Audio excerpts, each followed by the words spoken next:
예수님이 예루살렘 성에 입성하시려고 벳바게에서 다 준비하시고 성지에 가보니까 벳바게에서 예루살렘 성으로 통과하는 문이 숲풀 가운데 하나 있었는데, 아스팔트 길은 아니고요, 숲이 있었는데 이상하게 그 문은 아무나 들어갈 수 없는 너무나 작은 문이었습니다. 만약에 큰 말을 타셨으면 그 문을 통과해서 예루살렘으로 들어가지 못하셨을 것입니다. 한 1m 정도의 작은 문인데 그 문은 정말 어린 나귀 새끼를 타야만 통과하는 그런 문입니다. 그런데 그 문이 2000년 전에 있었던 문인지 아니면 후손들이 관광비를 좀 벌려고 그렇게 만들어 놓은 문인지 모르지만 하여튼 겸손하여 몸을 굽힌 자만 들어갈 수 있는 문이었습니다. 하여튼 은혜가 되는 문인데요. 그래서 예루살렘 입성을 하시는 시간, 그 십자가의 길을 가기 위해서 스스로 예루살렘 성에 들어가실 때 어느 마을에 가서 어린 나귀를 끌고 와라, 내가 타야 되겠다. 그런 다음에 공식적으로 공개적으로 이제는 내가 메시아다, 이제는 내가 십자가 못 박혀 죽을 때가 되었다, 내가 바로 평화의 왕이다, 이 인류를 이제 구원하러 내가 왔노라, 그렇게 생각하고 예루살렘 성을 들어가시는 장면 속에 많은 무리들이 예수님을 호산나 찬양하면서 예수님을 영접합니다. 그리고 또 예수님은 십자가 지시려고 고난의 길을 들어가는 첫 발자국을 예루살렘으로 입성하시는 시간입니다. 그때 그 광경을 보니까 정말 인산인해를 이루면서 많은 사람들이 모였습니다. 어떤 사람은 자기의 겉옷을 벗어서 예수님의 지나가는 길에 깔았습니다. 어떤 사람은 종려나무 가지를 막 흔들고 있었습니다. 어떤 사람들은 종려나무 가지를 예수님의 발밑에 깔아드렸습니다. 그리고 이분이 진짜 우리의 나라를 회복하실 왕이야 그러면서 많은 사람들이 외치고 있었고, 여기저기서 막 아우성 치면서 드디어 메시아가 나타났다고, 그리고 호산나 찬양을 부르고 있었습니다. 그 무리들을 볼 때 예수님이 이제 드디어 십자가 못 박히는구나, 이제 드디어 예수님이 우리의 죄를 다 짊어지시고 가시는구나, 마치 세례 요한이 얘기했듯이 보라, 세상 죄를 지고 가는 하나님의 어린 양이로다, 그런 말씀이 깨달아지듯이 그 어린 양 예수는 스스로 그 성 안으로 한 걸음 한 걸음 들어가고 있었습니다. 그런데 그 무리들을 오늘 성경에 보니까 한 3가지 정도로 분류할 수 있었는데, 첫 번째 무리는 무엇인지 모르고 하나님을 찬양하고 예수를 찬양하고 예수님에게 겉옷을 깔아드리는 그런 대부분의 무리들이었습니다. 그래서 그 무리들은 마태복음의 21장의 근거에서 보면은 앞에서 가고 뒤에서 따르는 무리들이 막 소리를 지르면서 호산나 다윗의 자손이여 찬송하리로다, 주의 이름으로 오시는 이여 가장 높은 곳에서 호산나 하더라, 뭐 그런 호산나를 외치면서 주님을 맞이하게 됩니다.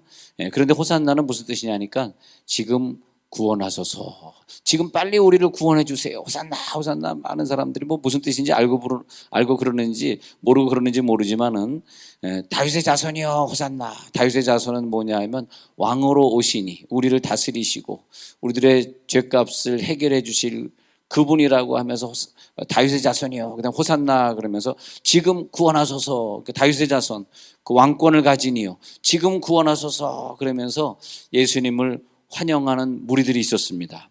그리고 그 무리들은 개개 중에 막 큰 소리로 하나님을 찬양하는 사람들, 특히 오늘 성경에 보니까 제자들이 그랬다 그래. 제자들이 하나님을 막 찬양하면서 왕이여 이제는 여기 오시옵소서, 그래서 왕이여 하늘에는 하늘에는 평화요 가장 높은 곳에서는 영광이로다. 그러면서 특히 제자들이 이렇게 외쳤다 그래요. 38절에 보니까 하늘에는 평화요 가장 높은 곳에서는 영광이로다. 언제 하늘에 평화가 있고 언제 가장 높은 곳에 영광이 있을까?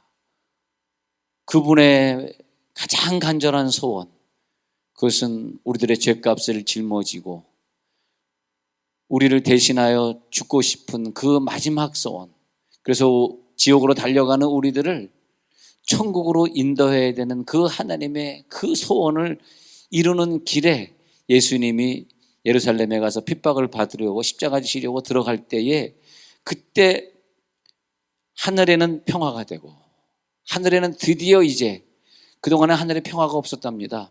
그동안에 완전한 샬롬이 이루어지지 못했답니다. 왜?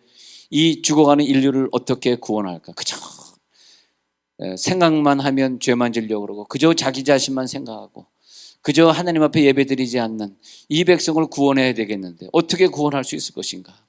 그런데 그 십자가를 짊어지시고 예수님이 내가 죽겠습니다. 내가 십자가를 지겠습니다. 이 성전을 허십시오. 나는 삶 안에 부활할 수 있습니다. 46년 동안에 지은 성전이지만 나를 죽이십시오. 그 예수님이 그런 마음으로 예루살렘 성에 한 걸음 한 걸음 다가가고 있을 때 하늘에서는 바로 이것이다. 하늘에 큰 평화, 큰 샬롬이 임했습니다. 아, 이제 하늘에, 저 하늘나라의 완전한 샬롬, 그것은 누군가 내 죄를 짊어질 수 있을 때. 그러니까 인생이 그런 것 같아요. 우리가 뭐 내가 잘한다고 꼭 구원받는 건 아닌 것 같고, 내 가정이나 내 교인이나 내 주변에서 나를 위해 예루살렘 성에 들어갈 수 있는 자가 있는가? 정말 이 사람은 하나님이 나를 만나게 해주셨는데 나를 위해 눈물 흘려 기도하고 있는가? 특히 여성들은 자기 남편을 구원하라고 결혼시키셨는데 아마 하나님이 좀 더 다른 분이셨으면 지금의 내 사람들 말고 더 훌륭한 사람을 주셨겠죠. 그러나 하나님의 관점은 그것이 아니라 그 영혼을 구원해야 되겠기에 때로는 그분이 훌륭할 수도 있고 훌륭하지 못할 수도 있어요. 그것보다 더 중요한 것은 저 영혼을 구원하기 위해서 나를 만나게 해주셨는데 난 오늘 예루살렘 성에 입성할 수 있겠는가? 내가 죽어야만 저 영혼을 구원하는데 나를 낮아지게 하시려고 겸손의 왕은 어린 나귀를 타고 입성하시는데 나는 그 겸손한 모습으로 나아갈 수 있겠는가?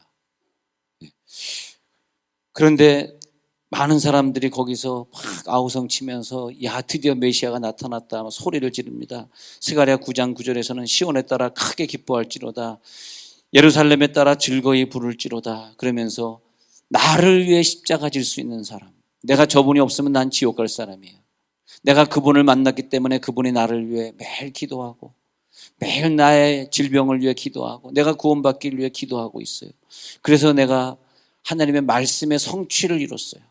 하나님의 말씀의 성취, 그 말씀의 성취를 하기 위해서 그는 겸손하여서 나귀를 타나니 나귀의 작은 것 곧 나귀 새끼니라. 그 어린 나귀를 타고 입성하셔야만 나를 구원할 수 있기 때문에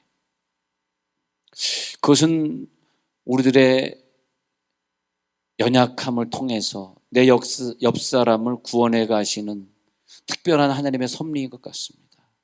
예수님이 나를 구원한다고 와놓고선 백마 타고 입성하고 당신이 이 땅에서 호화오식하고 모든 것을 누리고 자기 권세를 다 사용할 때까지 사용하셨다면 우리는 지옥 갔을 텐데 우리를 천국으로 끌고 가시기 위해서 그분이 인생의 가장 마지막 낮아진 모습으로 들어가는 그 시간, 누가복음 2장 14절에서는 예수님이 탄생할 때 천군 천사들이 부른 찬송이 기억이 납니다. 지극히 높은 곳에서는 하나님께 영광이요 땅에서는 기뻐하심을 입은 사람들 중에 평화로다 그랬습니다.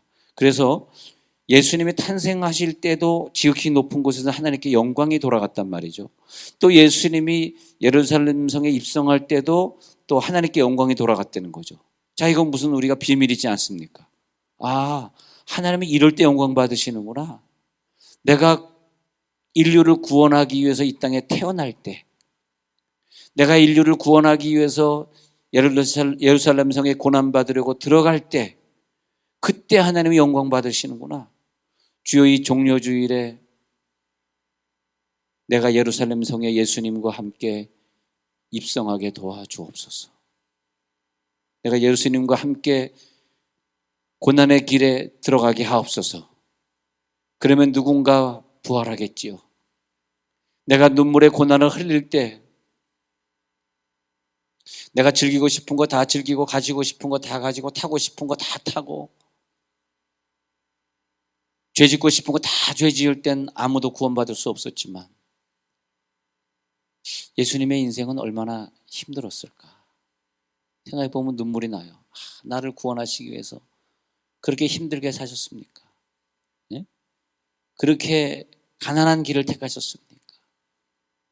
그렇게 가난하고 힘든 노예의 시절에 그 계절에 노예의 모습으로 이 땅에 오셔야만 했습니까? 그러니까 이 종려주일은 얼마나 우리들에게 의미가 있는 주일이에요. 기뻐하심을 입은 사람들 중에 평화로다. 예수님 태어나실 때 기뻐하심을 입은 사람들 중에 평화로다. 아, 이게 샬롬이구나. 진정한 샬롬은 누군가의 죄를 누군가가 짊어져야 되겠는데 나는 그저 여러분들이 인생을 살면서 내 죄를 짊어지기 위해서 예루살렘 성에 입성할 수 있는 사람이 누가 있을까? 그래서 저는 여러분들에게 감사한 것이 우리 갓 태어난 아이를 놓고 우리가 계속 그 아이가 건강하도록 기도했잖아요. 그래서 하나님이 응답해 주셨는데 저는 참 그 기도 응답이라고 하는 걸 저는 어느 경우에 누가 나를 보면 목사님은 신비주의예요 이렇게 얘기할 것 같아요. 제가 어느 학원에 매일 가서 예배를 드렸는데 하도 학원이 안 된다 그래요. 그래서 예배를 딱 작정하고 드리는데 요즘 애들이 또 너무 들어온대네. 나 그 이해를 못 하겠어요. 저를 뭐 신비주의자 무슨 점치는 사 그렇게 얘기해도 저는 꼭 말하고 싶은 게 참 희한해요.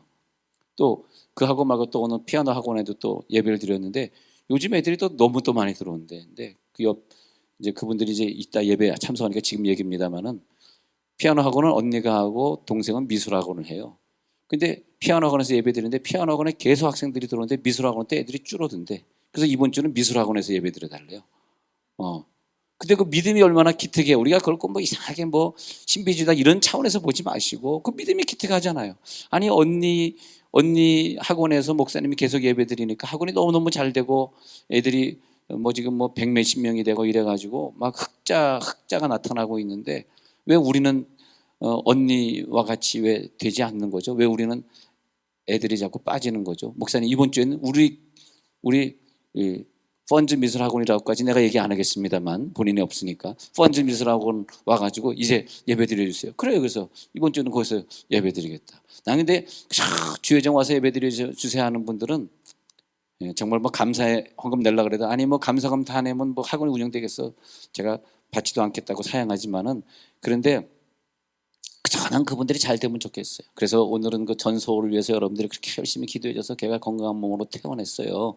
이건 정말 일생에 유교사변 이래로 처음 나타난 기적입니다. 이게.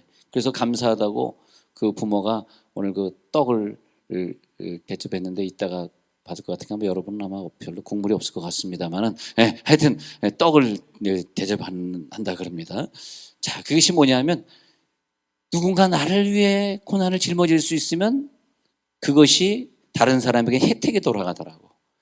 아, 나를 위해 기도하는 엄마를 둔 그 자녀는 얼마나 큰 축복일까. 네? 나를 위해. 어저께 우리 캄보디아 선교사님이 왔다가 가셨는데 정말 그 간증이 마음에 들더라고요. 20 몇 년 동안 캄보디아 가서 선교하는데 그래서 한 달에 얼마씩 보조를 받습니까? 그러니까 20 몇 년 동안 한 달에 자기는 40만 원씩 받아요. 40만 원. 그러고 살래니까 원주민들 사는 데서 같이 그 나무 떼기로 이렇게 얽힌 집에서 같이 살았고 너무너무 가난해. 부인은 도저히 살 수가 없어서 부인은 애들하고 다른 나라에 가 살고. 근데 그 아이들 둘을 키웠는데 그 두 아이들이 다 수재가 돼가지고 이번에 SAT 만점에서 하나 틀려가지고 하버드, 예일대, 존스 홉킨스하고 그다음에 그 MIT 전부 다 합격을 해가지고 이제는 전부 다 장학생이 돼가지고 이제는 정하는 것만 남았다고. 그래, 참 누군가 이 자녀를 위해서 저 선교지에서 27년 동안 그렇게 고생하고 원주민들과 같이 살면서 돈이 없으니까 그렇게 살 수밖에 없었대, 자기는요. 그렇게 고생하니까 그 자녀들이 얼마나 큰 복이에요. 이러고 생각하니까 고난주간에 새벽기도 안 나올 수가 없잖아. 자, 두 번째 무리를 보니까, 자, 첫 번째 무리는 막 하나님 뭐 메시아하고 뭐 부르짖는 그런 무리들이 있었는데, 두 번째 무리를 보니까 거부하는 무리가 또 여기 성경에 나옵니다. 거부하는 무리를 보니까 바리새인들이 말하되 선생이여 당신의 제자들을 책망하소서 하고늘. 당신의 제자를 책망하소서. 이 말은 뭐냐 하면 우리는 원치 않습니다. 우리는 고난주간에 기도하지 않습니다. 우리는 부활주간에 목장별 찬양대회에 참석하지 않습니다. 우리는 거부합니다. 우리는 예배하지 않습니다. 종료주일에 예배당 안 갑니다. 우리는 부활주일에 놀러 갑니다. 예수님이 나를 위해 십자가 못 박혀 죽으셨는데도 그것과 아무 상관없이 왜 저 사람들 저렇게 소리 지르면서 찬양하는 거요? 이것을 빨리 막으시오. 예. 그러는 무리들이 있습니다. 선생이여 당신들의 제자들을 책망하소서. 왜냐하면 예수님이 고난의 십자가를 지려고 할 때 예수님을 찬양하는 소리들이 이들에겐 너무 역겹게 들리고 도저히 이해할 수 없는 찬양으로 들리는 거예요. 아니, 이런다고 우리 인류가 구원받아? 이런다고 우리 예루살렘이 구원받아? 이건 말이 안 돼. 저들을 좀 잠잠케 하소서. 인생은 그런 것 같습니다.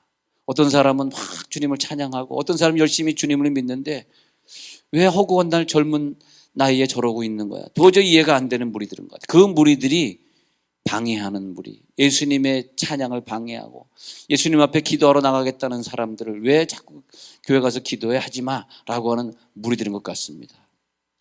그런 시험을 이겨야 되는 것이 종료주의를 지내고 고난주간을 지내야 되는 우리들의 목표입니다. 분명히 이 고난주간에 내 속에 그런 무리가 있어요. 기도하지 마. 예수님이 고난 진 것이 어떻게 믿어져? 고난주간 작정기도 너는 안 해도 돼. 피곤한데 어떻게 직장 가야지. 그 무리들이 내 속에서 아우성치고 있어요. 잠잠케 해. 그렇게 살지 마. 그래가지고 무슨 소용이 있겠어. 근데 저는 어저께도 그저께도 제 목표를 달성했습니다만 어떤 식당에 가서 그 직원하고 얘기하면서 참 너무 이쁘게 생겼는데 우리 교회 나오시라고 했더니 뭐 딴 교회 나간다 그러더라고요.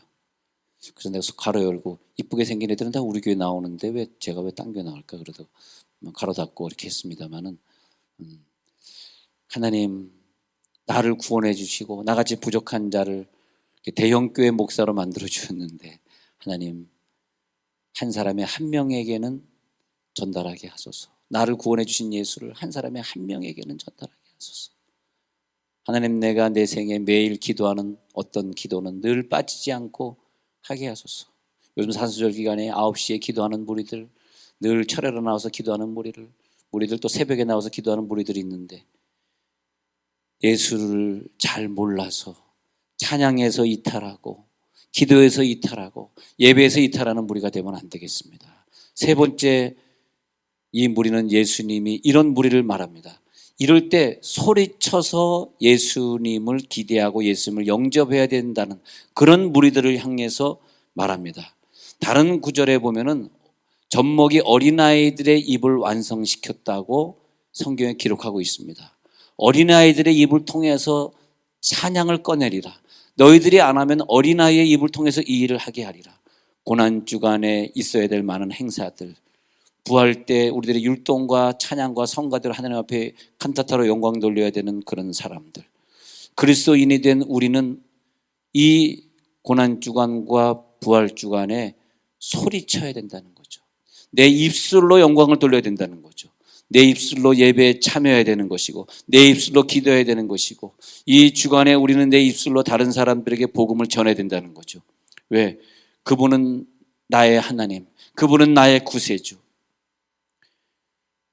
베드로는 깨닫지 못했다가 그냥 예수님을 버리고 도망했다가 예수님이 부활하신 후에 그 부활의 영이 베드로에게 들어가니까 그렇게 무서워서 도망가던 베드로가 마가다락방에서 성령의 불을 받으니까 그 다음에 막 외치고 다니면서 막 소리 지르고 다니면서 복음 증거하다가 순교하고 갑니다. 우리에게 큰 핍박이 올 때, 큰 어려움이 올 때는 숨어 있었는데 그 부활의 영이 우리 속에 들어오니까 예수님 말씀하시기를 지금은 너희들이 잠잠하라, 소리 지르지 말라, 예수를 찬양하지 말라라고 얘기하지만 그것 때문에 내가 입성하는 거야. 내가 죽어서 그리고 부활의 영으로 너희 속에 들어가게 되면 그때는 너가 소리 지르게 되리라. 이 말하는 거예요. 네. 그때는 네가 소리 지르게 되리라. 저 아직 소리 질러서 기도 못 하는데요. 저 아직 남이 찬양하면 구경만 하고 입술이 안 벌려지는데요. 복음 전하러 가는데 내 입술이 안 떠지는데요. 성령이 임하면 소리 지르리라. 성령이 임하면 네가 소리 지르리라. 그래서 이 성령이 임하게 하기 위해서 예수님이 부활의 영으로 우리를 찾아오신 거죠. 오늘 그 하나님의 능력이 이 세 번째 무리는 누구냐? 어린아이들의 무리, 제자들의 무리. 그저 예수님을 찬양하고 예수님 당신이 우리를 구원해 주셔서 그 무리들이 세 번째 무리입니다. 군중 속에 섞여서 있던 첫 번째 무리 아니고요. 반대했던 끝까지 예수님을 찬양 안 하고 끝까지 예수님을 기도 안 하는 그런 두 번째 무리 아니고 이 세 번째 무리는 어린아이들의 무리, 제자들의 무리. 예수님은 나의 구원이시에요. 예수님은 나의 평화예요. 그래서 우리는 예수를 전할 거예요. 하루에 한 명 이상씩 나는 사람을 만날 거예요. 구원 얻는 사람들이 되게 할 거예요. 그 복음은 내가 외칠 때 저 이웃에게 전달될 거예요. 저 불쌍한 북한에게 전달될 거예요. 아직까지 예수를 몰라서 국가적으로 우리를 어렵게 하는 저 중국에도 계속 어려움을 당하고 있는 불쌍한 이웃나라 저 일본에도 내 소리는 전달될 거예요. 이제 부활의 주님이 내 속에 들어옵니다. 이제부터는 되리라. 이젠 네가 도망가지 아니하리라. 이제는 네가 그 자리에 있으리라. 이제는 네가 종려주일의 의미를 알리라. 왜 고난주간에 네가 기도해야 되는지 알리라. 이젠 부활의 주님이 내 속에 들어옵니다. 이 사람들을 네가 잠잠하게 하고 싶으냐? 이 사람들을 잠잠하게 하면 돌들이 소리 지르리라. 입술을 네가 막고 그 입술을 가지고 하나님을 찬양하라고 입술을 쥐었는데 그 입술을 가지고 성가대로 하던 또 우리들이 교사 직분으로 하던 또 우리들이 봉사의 직분으로 하던 그 입술을 가지고 네 안녕하세요 내가 세종문누리교회 교인입니다. 그 입술을 가지고 다른 사람을 따뜻하게 하고 치유해주고 내 자녀들의 사랑의 음성을 들려주려고 복음적인 얘기를 하려고 우리들에게 입술을 쥐었는데 주여 이 입술을 가지고 끝까지 찬양하게 하옵소서. 너가 그 입술을 가지고 주님을 찬양하지 아니하면 돌들이 소리 지르리라. 저 생물이 없는 저 돌들을 사용해서라도 이 일을 이루리라. 그런데 실제적으로 예수님이 우리 속에 부활한 다음엔 우리를 통해서 그 일을 이루어주세요. 그래서 지금은 돌들이 소리 안 질러도 우리 속에 예수가 들어옴으로 말미암아 우리는 마음껏 이 입술을 가지고 주님 앞에 기도하게 된 것입니다. 내가 만약 기도하지 아니하면 돌들이라도 기도하게 하리라. 돌들이 소리 지르리라. 내가 만약 이 입술을 가지고 전도하지 아니하면 돌들이 전도하면 어떻게 되겠느냐. 그래서 오늘 성경에 말하는 것입니다. 그래서 오늘 성경에 만약 너희들이 이 사람들을 침묵하게 하면 돌들이 소리 지르리라. 오늘 돌들이 소리 지르게 하면 안 되겠습니다. 우리가 소리 질러야 되겠습니다. 우리가 마음껏 기도해야 되겠습니다. 하나님 내 입술에 건강을 주시는 하는 마음껏 설교하게 하시고 마음껏 가르치게 하시고 입술로 마음껏 사람을 치유하게 하시고 입술로 마음껏 전도하게 하옵소서.